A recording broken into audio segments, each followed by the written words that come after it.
jua likichomoza, wananchi wanajua, kwa macho yetu tumepaza sauti kubwa, kutazama na kuripoti ni jukumu letu, katika vichochoro vya jiji hadi milima ya mbali mwa mbuga, tukitembea kwa upole, tukichunguza hali kwa niaba ya Kenya, tunavaa mshipi wa wajibu.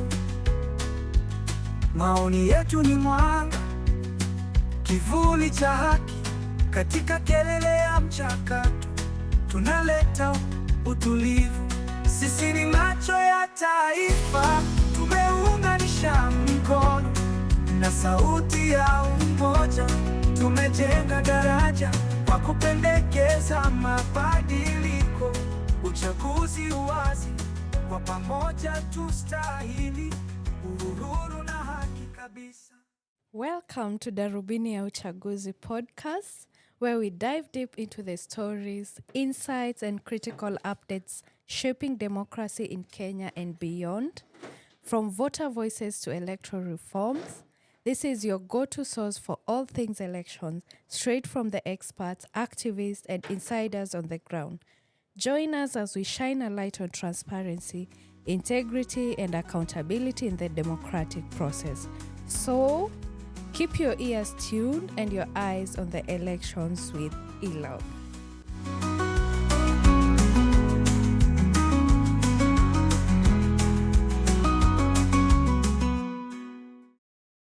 I'm joined by a guest, the National Coordinator of the Election Observation Group, ELOG.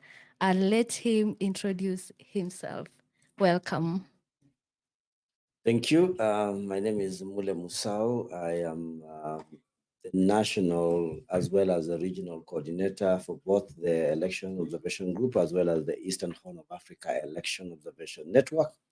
I have been practicing or been involved in electoral matters in Kenya and within the African continent for at least 15 years right now. And well, I'm looking forward to the conversation around elections, given, of course, the fact that this has been a very serious year of elections. 2024 has been touted as the election super year. So I'm looking forward to the conversation. Welcome, Sana, Mr. Mule. And I was just about to get to that. Over 70 elections globally, and 19 of those coming from Africa or being conducted in Africa. So it is a super year for elections in Africa.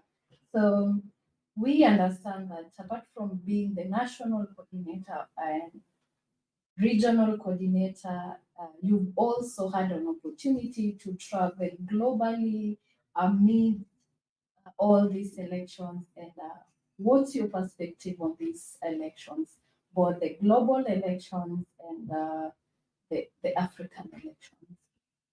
Well, first, let me say that it's not touted as the election super year for nothing.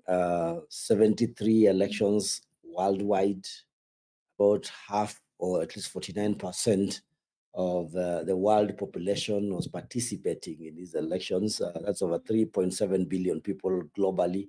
It's a very serious number of people actively engaged in electoral matters. And then looking at some of the other figures in terms of out of the around 59 elections which have been conducted so far, we are averaging a voter turnout of 61%, which basically says a good number of people have actually turned up to vote. So that speaks a little bit to the issue of the trends that we've been witnessing in the last few years. And then, of course, in Africa, 19 elections, quite a number of them, some of them with very interesting perspectives. So if I could start with the African continent where we are, we have had some two interesting elections and then some two different electoral realities that we have to deal with. So at the start of the year, we had elections in Senegal, and it was an election where one of the youngest presidents on the continent was actually elected. So that was a very good an election that was indicative of the kind of change that maybe Africa, being a continent, the one which has the youngest population in the world, with a mean population mean of 19 years. Basically, this is ushering in like the next wave of leaders on the continent. Then down south in South Africa, we had another election where the main political party, the party which took over after Nelson Mandela took office, the ANC, was upstaged in terms of its majority, never got a clear majority to be able to govern, and therefore had to reach out to the opposition to be able to form a government. So the electorate there again speaking and saying they never wanted, they were not satisfied with how affairs had been managed by especially ANC, and therefore they need to reach out. And what was interesting is that the party that they reached out to, the DA, is what we call a white party. A white party, yes. And therefore, in a country where independence was just won very recently, one would imagine that there will still be old scars about colonialism, about the apartheid era. But the extent to which South Africans are disappointed with the governance of ANC showed in that election, because that's when they said, we want to see whether maybe perhaps if they were to put of the two two wrongs, which wrong is better? To see between the ANC, between ANC and the DA, Democratic Alliance, whether by putting them together, maybe governance would be able to improve for the next election. But in the continent, we also had another election, which was expected at the end of the year. That was the South Sudan election, which is in our region. The government decided to defer the elections to 2026 by 2 years. That was not a very positive move, considering that South Sudan has been waiting for elections since the first election that they conducted in 2011. So you feel it's a case of deferred democracy in South Sudan, although we must acknowledge the fact that quite a number of issues on the ground. They don't have a constitution yet. They don't have an election commission. They are not ready with even political parties office. So there are quite a number of issues. They never also had enough funding to be able to support the election. So quite a number of issues which would speak to the need for the deferment, but still, it is still a big issue in terms of for our people who have been waiting for the election since 2011, for it to be deferred for further 2 years, irrespective of what the circumstances are. That looks, it does look like an injustice of some sort. I'm so sorry to interrupt you, Mule, but I kind of have two follow-up questions. One specifically, now that you're talking of South Sudan, would it be considered an injustice to the people, considering this is over 10 years and they're yet to have an election, regardless of the circumstances that were there? Is it an injustice for the people of South Sudan not to exercise their democratic right? My second question is Africa really change? Is it changing? Seeing as the youth in Africa are really now aware of the political situation and their role in the political and electoral landscape, the issue of Senegal, which later on I'll ask you to connect it with our Kenyan situation, but are we, as a continent, are we toppling the authoritarianism that has been there throughout the continent, whether it's the globe, whether it's the north, the south, the west, and the east? We've seen some similarities or authoritarian regimes. Are we, if you look at the youth and the situation, is there a hope of changing that situation? So to answer your first question in terms of injustices in South Sudan, is that we practice democracy for a reason.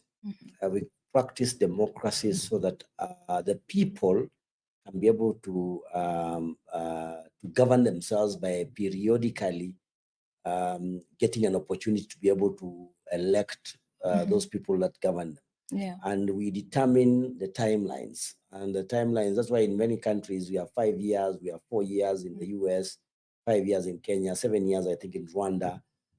So these are periods where through which we give those who are in power an opportunity to be able to govern.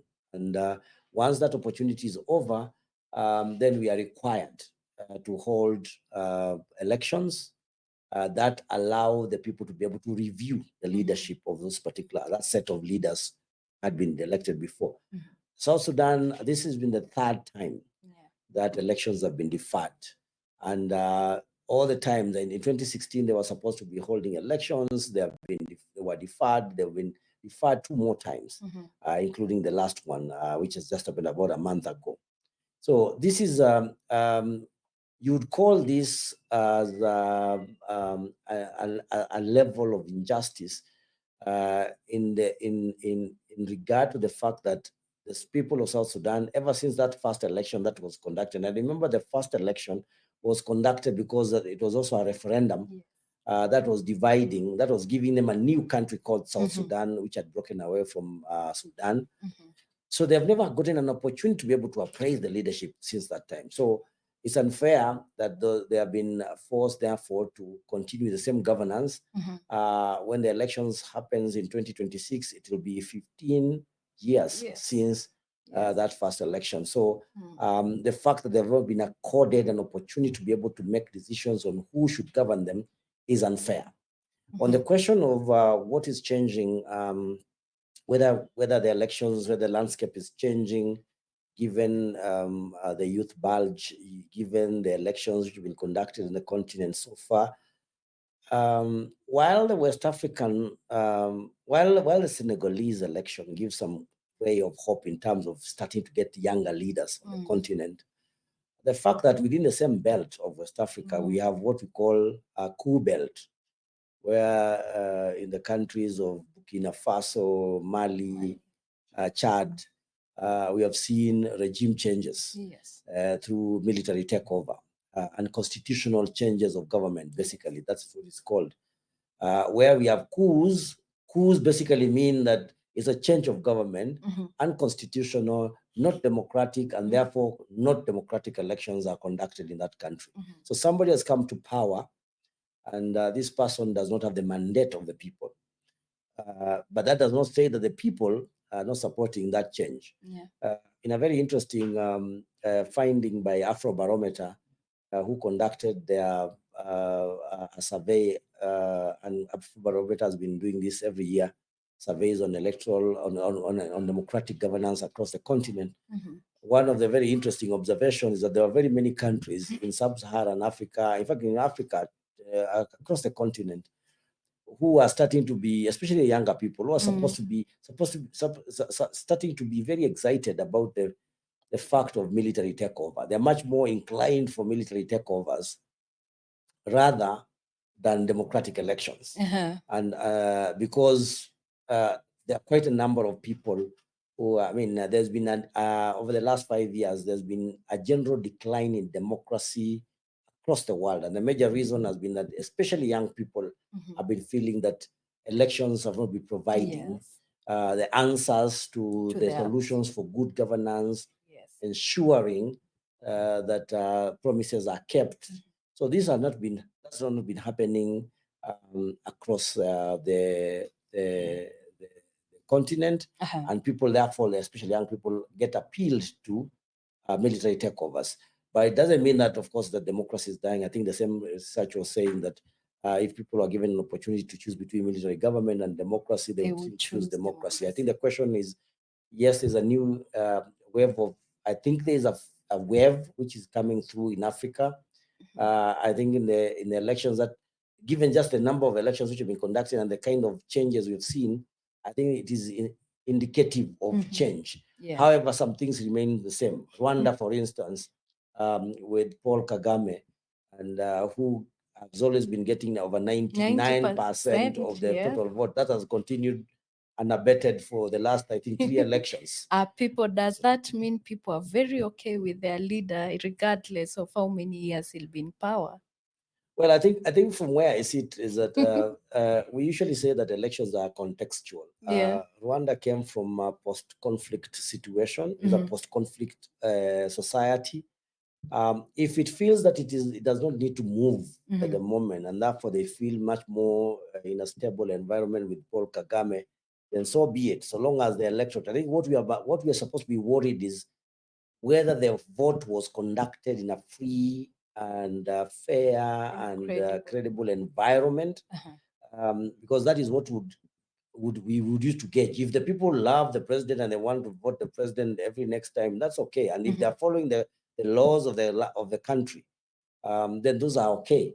But we must interrogate some of those issues further, because I mean, some of the laws which have been put in some countries are unfair, even in the aspect of if measured against the framework of natural calls for justice. So, I mean, you don't want a situation where a president wants to become president forever, for instance. Yes. Whether that is in the constitution or not, I think it's unfair for those people to be subjected to a framework where somebody can be able to rule forever. So I think some of the issues will require legal reforms, but where we have people feeling that they are very comfortable with a certain leader, especially because stability is a key concern for them, then that's a context that must be appreciated, even as you analyze the electoral process. So it's okay as long as it's the will of the people. The most important thing in an election is that the will of the people is seen to have been served. Yes. And that is the most important. So if that is protected with the laws, with the procedures, with the conduct of the elections, and with the outcomes of those electoral processes, then that's okay. Thank you so much for that insight. Our viewers and listeners can really understand at least the global and our African perspective. And now coming back home, 2024 has not been an election year, but 2024 has been quite an eventful year, stemming from all the processes, electoral processes, and the political landscape that keeps on changing every other day. According to you, Mule Musau, just looking at the year that we've had as a country, how do you describe it? How do you see it, especially just the year as just the general landscape, without going into the specifics, which we'll actually get into? Well, it's been a very eventful year. It is the year in which, for the first time, something called Gen Z happened. Some animal called Gen Z happened, and not only shook the foundations of the Kenyan political structure and edifice, but also the entire African continent, because the shake, or what we call the reverberations, they were felt across the continent, in Nigeria, in Tanzania, in Uganda, in Senegal. I think everybody was talking about in Ghana, where I went just after those Gen Z activities. There was a lot of excitement over what had happened in Kenya. So it's been a very eventful year. It's been a year that saw us start having the first package of electoral reforms being processed. That was the NADCO reports, which were presented to Parliament, and then thereafter we had, I mean, up to now there are still discussions in the August houses in terms of how to process those particular reforms. It's another year where we've seen the usual handshake in Kenya politics, where the opposition and the government come together and enjoy the proceeds of power together, despite the fact that people voted them separately, decided one against the other.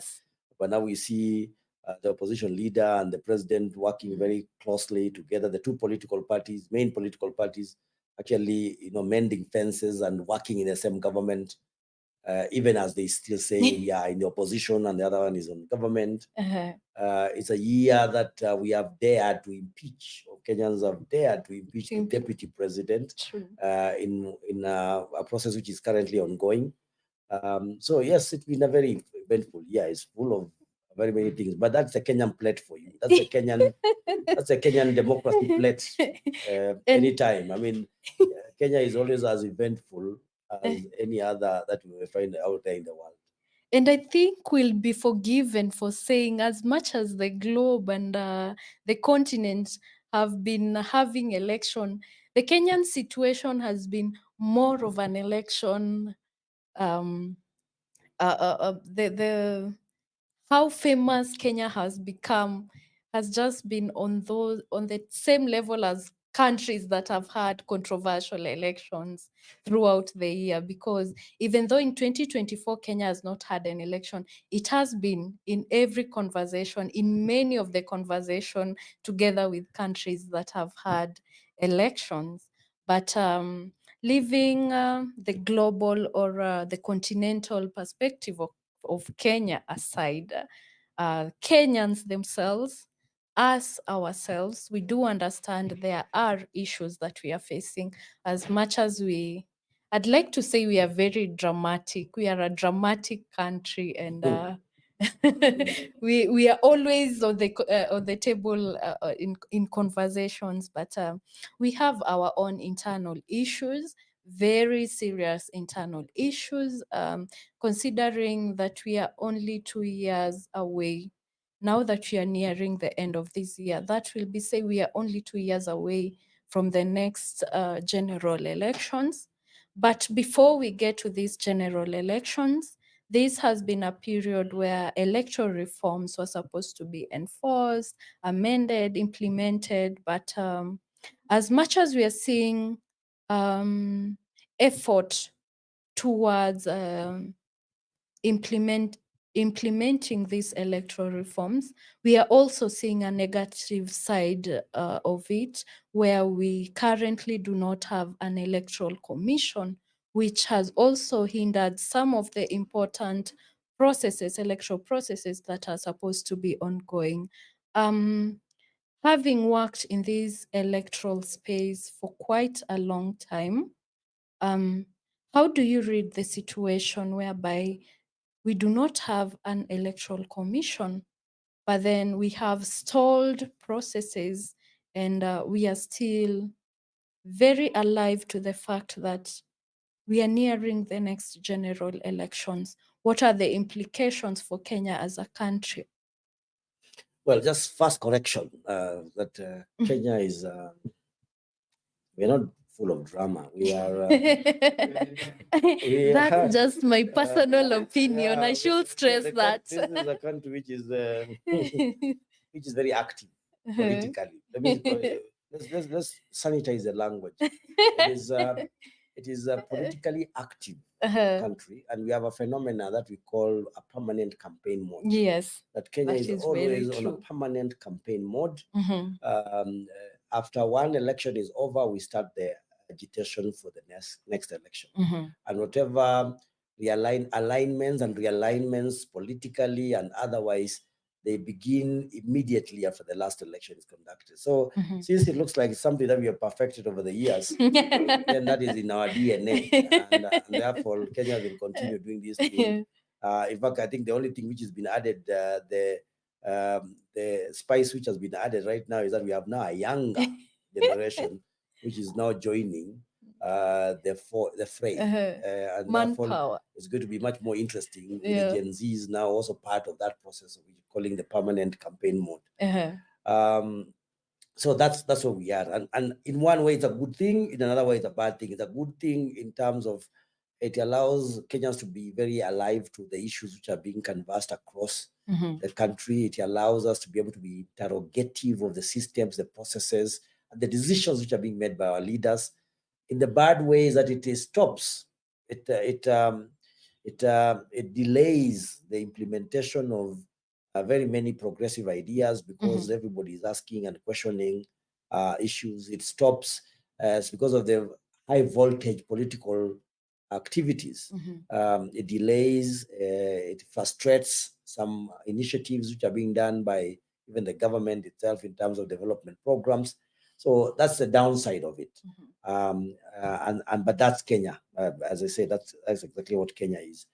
The issue about IBC and the electoral processes and implications of not having the election commission in place is part of the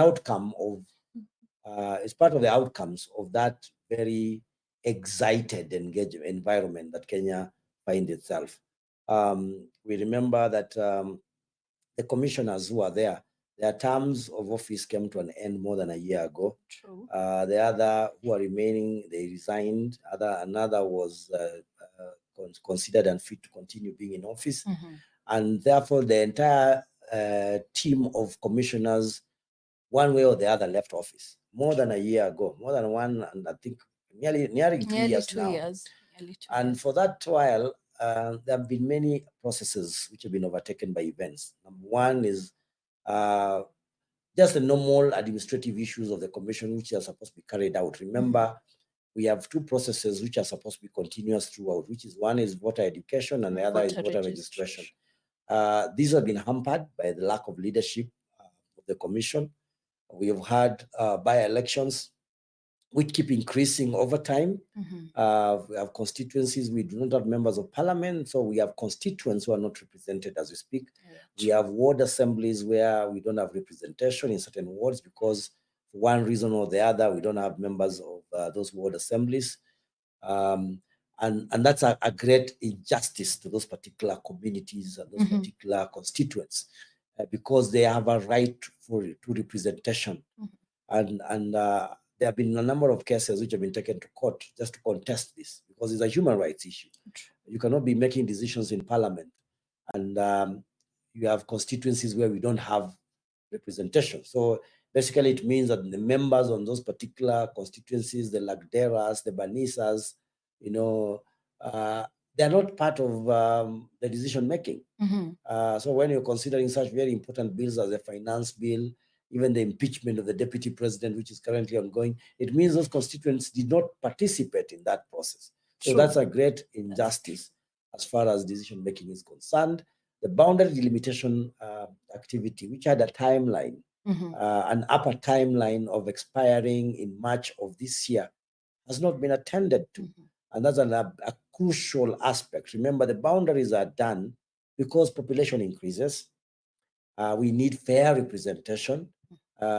We use a quota to allocate number of people who are going to be represented by a member of parliament. So if, for instance, Nairobi has been overpopulating over the last 8 years or so, and the last time we did this, actually not 12 years ago is when we did the last boundary review. So in those 12 years, if the population of Nairobi has more than doubled, it means that the people who are being represented by one member of parliament in some of the 17 constituencies in Nairobi has doubled or thereabouts. And therefore, it's unfair that those people are having the only one member of parliament representing them as another one, who is in Lamu, where there's only maybe 100,000 people. Yes. So you cannot put them in the same basket. And that's an issue that has been canvassed. And remember the politicians, for instance, very recently, they were talking about the 1 man, 1 shilling, 1 vote campaign. That is an issue above boundaries. When you say 1 man, 1 vote, 1 shilling, that means allocation of money. That means the decision making by parliament is supposed to be equitable. So where it is not equitable because the boundaries are not being reviewed, again, that becomes an injustice to the people of Kenya. And that violates the very principles of our constitution that ensure that there is fair representation of the people and delegation of power to members who are supposed to articulate the wishes of the people in different assemblies. So that's a big issue. But the third aspect, the third implication, which is also a huge issue, is that the delay in appointment of the election commission affects also the processing of electoral reforms. Yes. After every election, we pick up a number of issues that need to be reviewed to improve the system. We have suffered before the issue of very late reforms coming in sometimes in the 11th hour. because we've not had, our laws do not prohibit even laws being changed on the last evening Night before an before. election. And knowing that we have very uncanny politicians who can be able to, who are full of mischief, anything can be, processed in the last hour and Yes. becomes effective. So among the laws that are supposed to be effected is a law which puts a cap on the timelines when you can be able to do these reforms. According to the proposed proposals, some of them which were in that NADCO report, is that 18 months to an elections, you should not condone any legal reforms that affect that election. So basically what that would say, if that was become law, it would mean that we only have between now and February of 2026 to enact any meaningful reforms, any far-reaching reforms. The legal reforms are the ones which are usually far-reaching.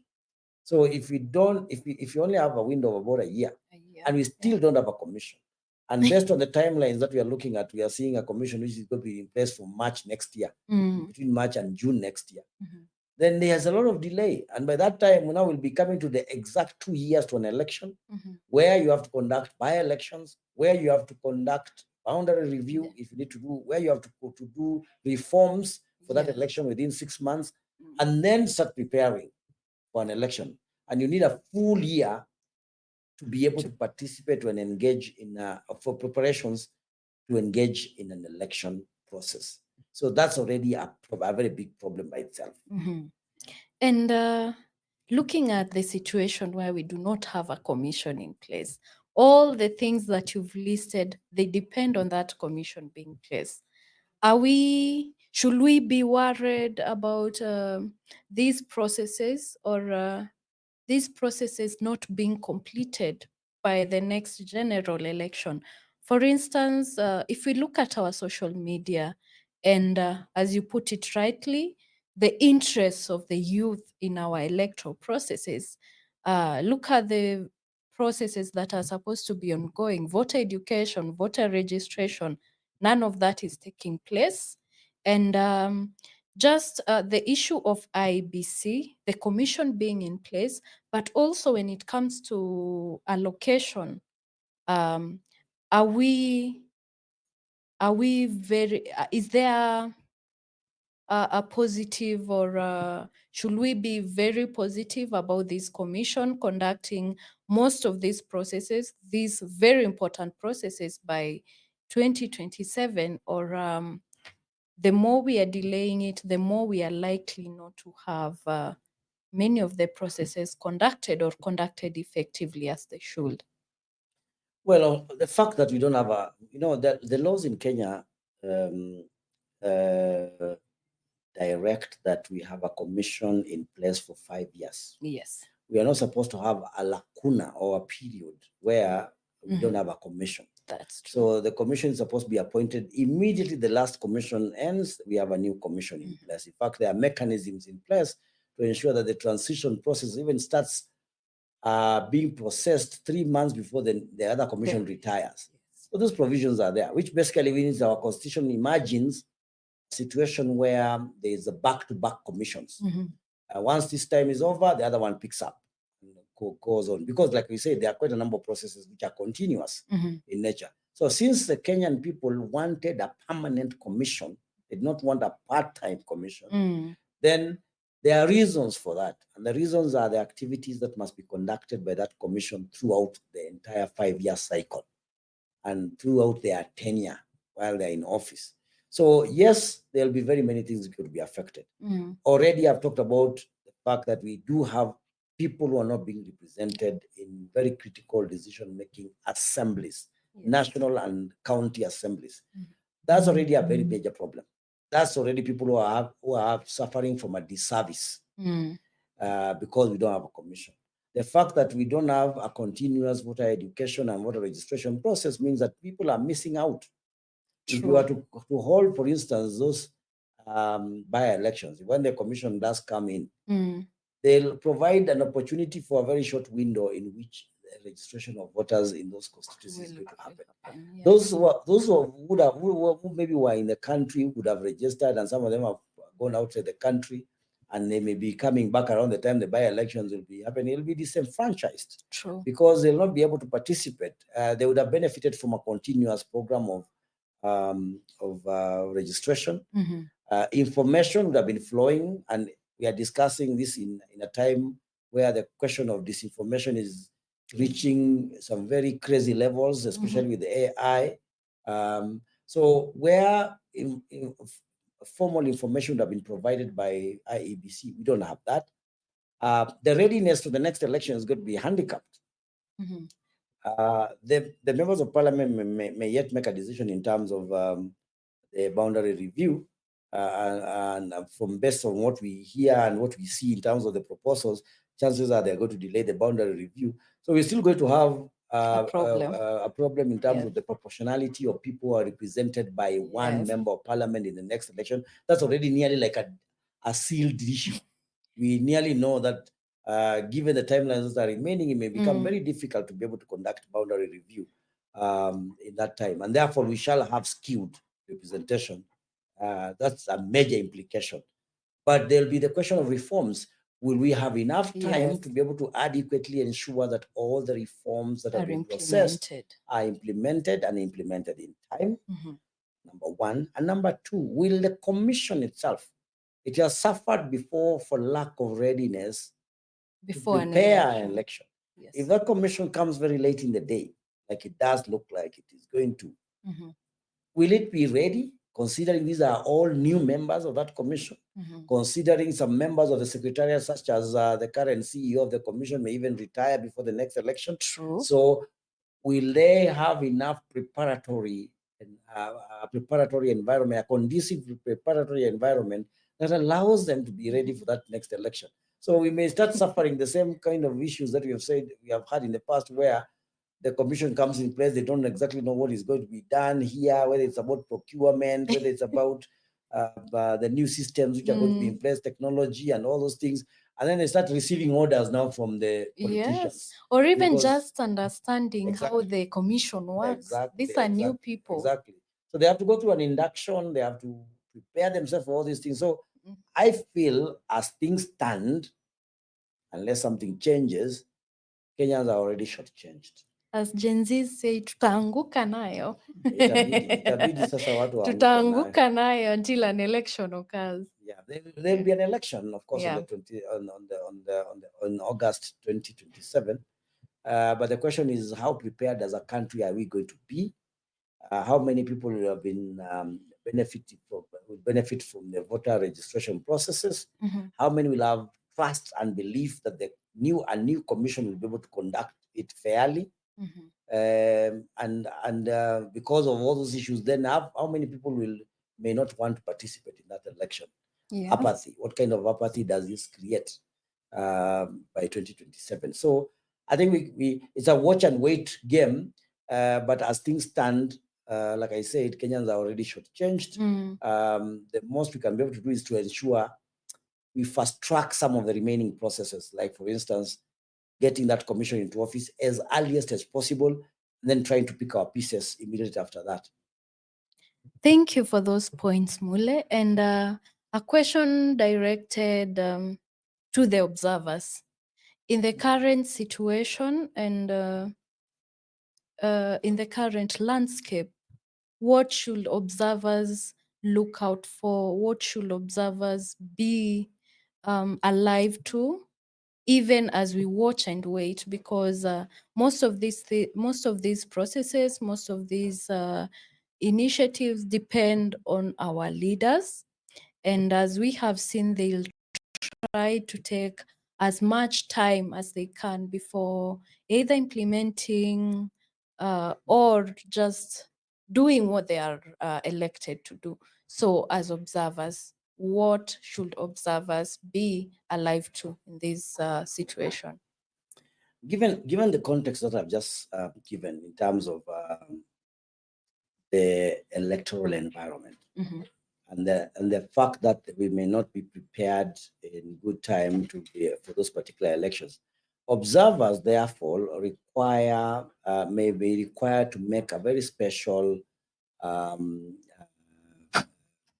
monitoring program A program that allows them to be able to look at the work which is being done currently, all the issues which are pertaining to the electoral or the holding of a conducive electoral process. What is happening in the political space, for instance, in terms of the discussions around the reconstitution of IEBC. That would be something that the observers want to observe very closely. What happens, what is the entire process? Because how that process develops and concludes will be very important in terms of how then the new commission, which picks up from there, is able to engage the environment moving forward. The process of reforms and the bills which are in Parliament, tracking them and ensuring and commenting and participating and having stakeholder engagements where they can be able to appraise the proposals which are being given right now, because they are being given at a time that we don't have an election commission leading the process. Ideally, IEBC should be leading the discussion around reforms. But because we don't have a constituted IEBC, especially in terms of the political office, therefore, actors outside must be much more vigilant by following the processes, by engaging actors, duty bearers such as the parliamentary committees, the other agencies like the Office of the Registrar of Political Parties and related bodies closely to watch and converse over the reforms and the recommendations which are being proposed. Again, track that particular process very closely. Because information is a major issue, it will be prudent for observers to be monitoring information that is being spewed out, which is being shared with the public on the political processes, on the developments along the electoral timelines, so that we can be able to gauge whether we have information that is credible, whether there's some level of integrity to the information that has been shared with Mwananchi.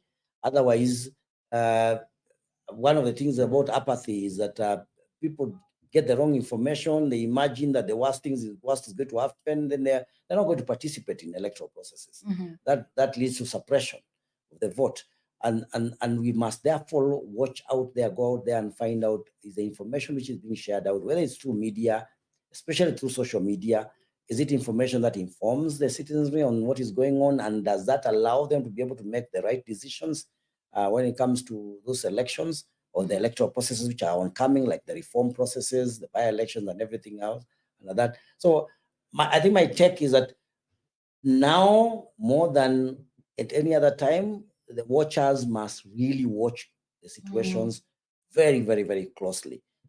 Follow the political parties, follow the politicians, follow Parliament and the decisions it is making, follow the agencies outside IEBC, which are also involved in those processes, those what we call the election management bodies, all of them.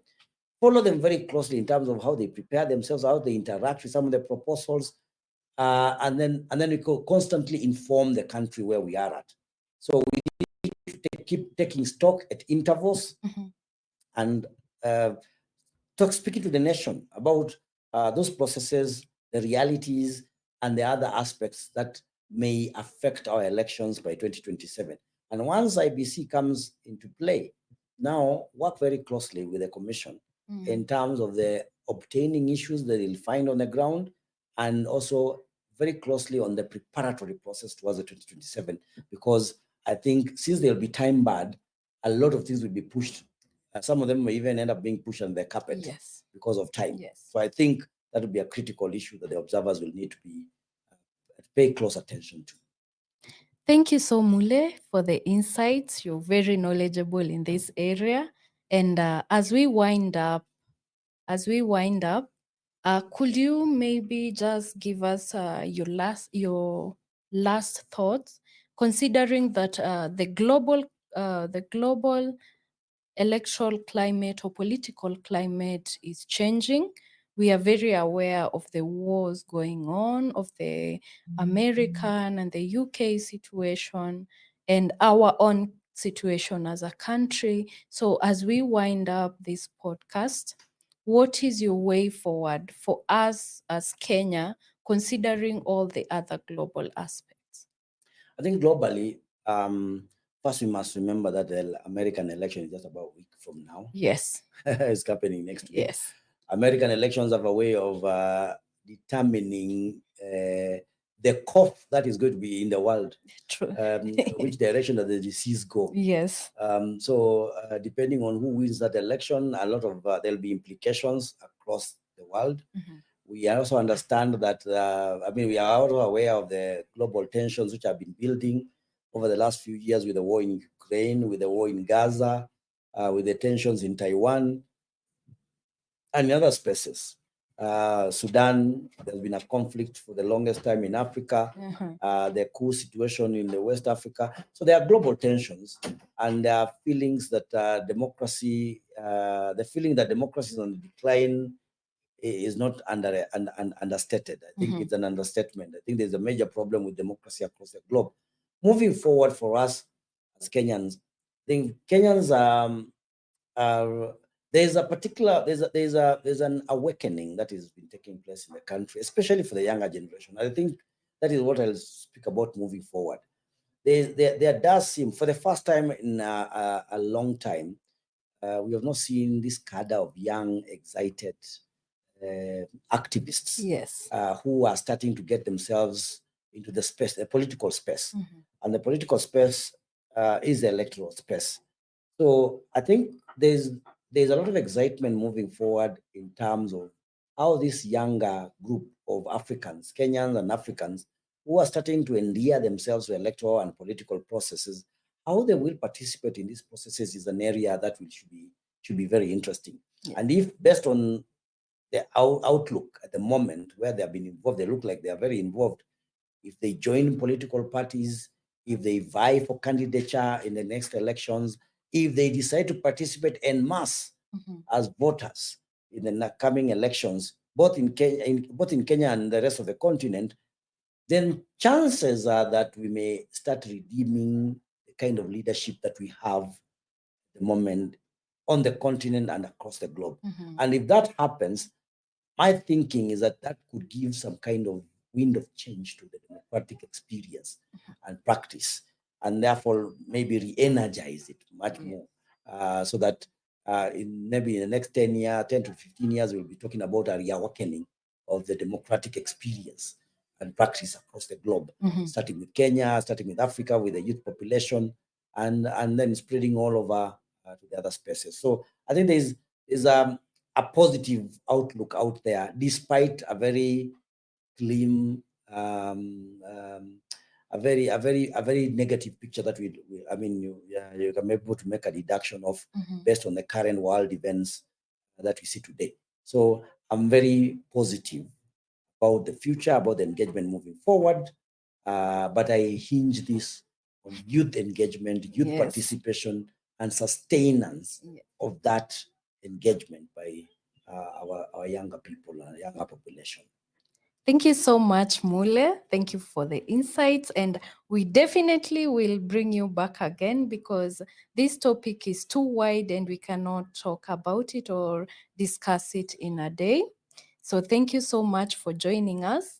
Thank you to our viewers and listeners. This has been the Darubini ya Uchaguzi podcast. And until next time, I've been your host, Pauline Ekesa, and see you again. Goodbye. Thank you.